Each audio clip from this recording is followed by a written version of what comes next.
çka duhet të bëj qeveria, duke ditur që zërria është e ndarë komplet prej qeverisë dhe i raporton kuvendit. Cila është fuqia që ka qeveria në këtë rast? Duke ditur që është po ashtu edhe në detyrë. Po, qeveria i ndërton politikat energjetike. Kurse zërre, si që thatë edhe ju, ajo është ndarë nga qeveria, faktikisht i raporton në kuvendit, ajo i implementon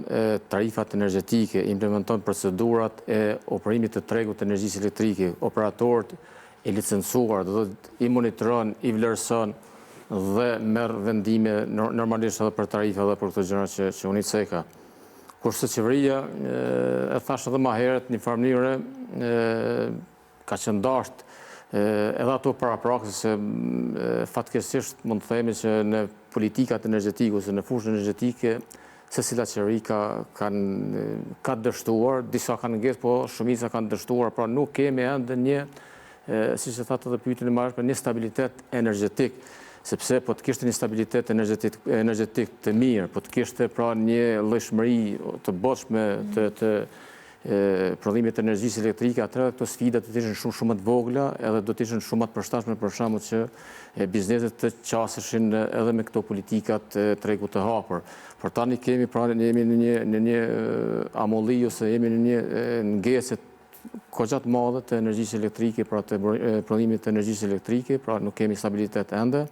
Edhe qeveria faktikisht unë mendoj që do duhej ndoshta të proklamoj edhe shtyrjen e këtij, sepse kjo nuk është kompetencën e saj. Pra po themi, po të jap disa rekomandime, paktën që të shtyhet ky proces, pra të jap rekomandime. Kurse zërreja normalisht si bartëse përgjegjësive këtyre politikave që i ceka më herë, pra që është përgjegjëse, duhet faktikisht të marrë vendim të menjëhershëm ta shtyjë këtë proces dhe të bëjë përgatitjet e duhura. Ndryshe pra ato politika si çfarë do të jenë, siç e thash edhe më herët, është pra informimi shumë i duhur, mandej trajnimet, duhen edhe trajnime në farë mënyrë, duhen procedura, duhen pastaj të ketë një platformë online, një platformë në farë mënyrë që të shifet se sa si qëndron për tregu energjisë elektrike për shembull në kohë reale, në farë mënyrë të shohin edhe bizneset se me kënd mund bëjnë tregti, do të jetë e hapur kjo transparente. Mandej tjera për shembull është që të shkohet